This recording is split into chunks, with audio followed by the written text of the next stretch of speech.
अंबाजोगाई शहर व तालुक्यातील जे भाविक भक्त पवित्र हज यात्रेसाठी जाणार आहेत त्यांच्या वैद्यकीय तपासणीचा मुद्दा कालपासून आम्ही उपस्थित केला।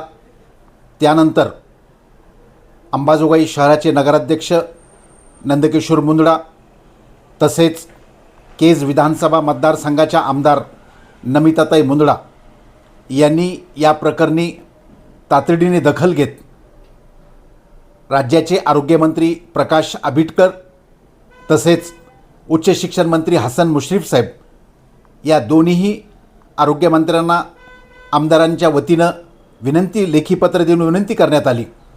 मात्र आम्ही परत आग्रह यासाठी करतो की हज यात्रेसाठी जाणाऱ्या ज्या भाविक भक्तांची जी वैद्यकीय तपासणी त्याला लिमिट असते।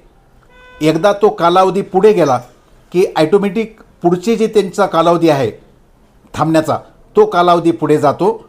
यासाठी सदरील वैद्यकीय तपासणी वेळेच्या आत होणे अत्यंत आवश्यक आहे। या एकूण आत्तापर्यंतच्या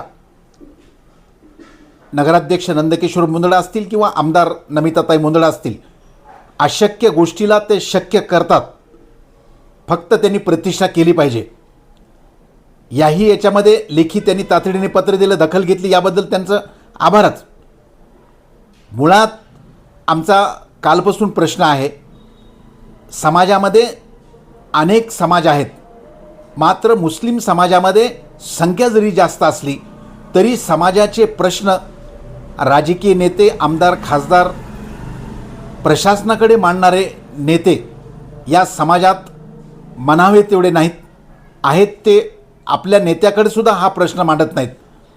त्याचं उदाहरण म्हणजे आज जरी आपण विचार केला तरी अंबाजोगाईचे माजी नगराध्यक्ष राजकिशोर मोदी आहेत, ते सध्या राष्ट्रवादी अजित पवार गटात आहेत। अजितदादाच्या अपघाती निधनाच्या नंतर राज्याच्या उपमुख्यमंत्री तथा बीड जिल्ह्याच्या पालकमंत्री सुनेत्राताई पवार यांनी शपथ घेतली आहे, ते बीड जिल्ह्याच्या पालकमंत्री झाल्या आहेत। हा जो प्रश्न आहे आरोग्याच्या संदर्भातला CS कडे जो ॲप दिला आहे त्याचा पासवर्ड दिलेला आहे, ते आरोग्यमंत्री तातडीने स्पेशल खास बाब म्हणून ते करू शकतात।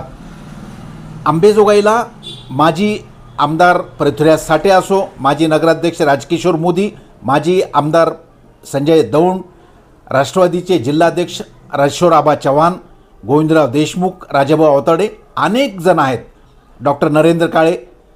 विशेष म्हणजे कालपासून ते बारामतीमध्ये सुद्धा आहेत।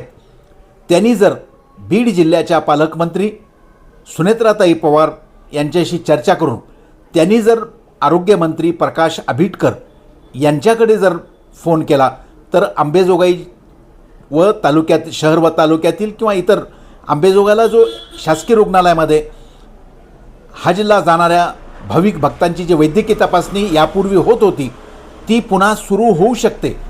फक्त शहरात आलं की मुस्लिम समाजासाठी आम्ही हे करतो ते करतो म्हणण्यापेक्षा आता अत्यंत महत्त्वाचं असणारं हजसाठी जी प्रक्रिया प्रलंबित झालेली आहे त्या प्रलंबित झाल्यामुळे नुकसान होऊ शकते हजला जाणाऱ्या भक्तांचं।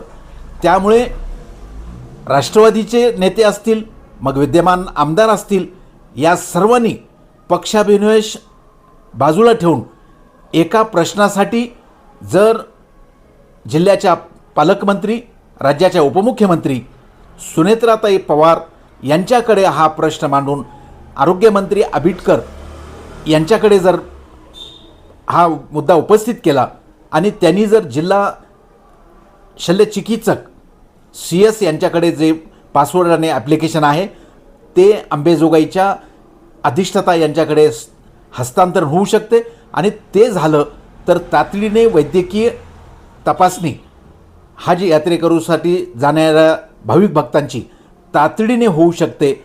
यासाठी आम्ही कालही प्रश्न उपस्थित केला होता की अंबेजोगाई नगर परिषदेमध्ये किमान मुस्लिम समाजाचे 8 ते 10 नगरसेवक निवडून आलेत। यांची जबाबदारी नाही का? यांनी आपल्या नेत्याकडे आग्रह करू नये का की हा जो प्रसंग आहे, ही जी अडचण आहे, ही अडचण समाजातल्या ज्या प्रमुख कार्यकर्त्यांनी आपल्या नेत्याकडे पाठपुरावा करून ती सोडून घेणे हे त्यांचे कर्तव्य आहे. मात्र या संदर्भात एकाही नगरसेवकांनी आज पावेतो कुठलीही भूमिका घेतली नाही. नगरसेवकांना या जे हजला जाणारे जे भाविक भक्त आहेत यांच्या संदर्भात संवेदना नाहीत का, असाही प्रश्न उपस्थित केला जात आहे.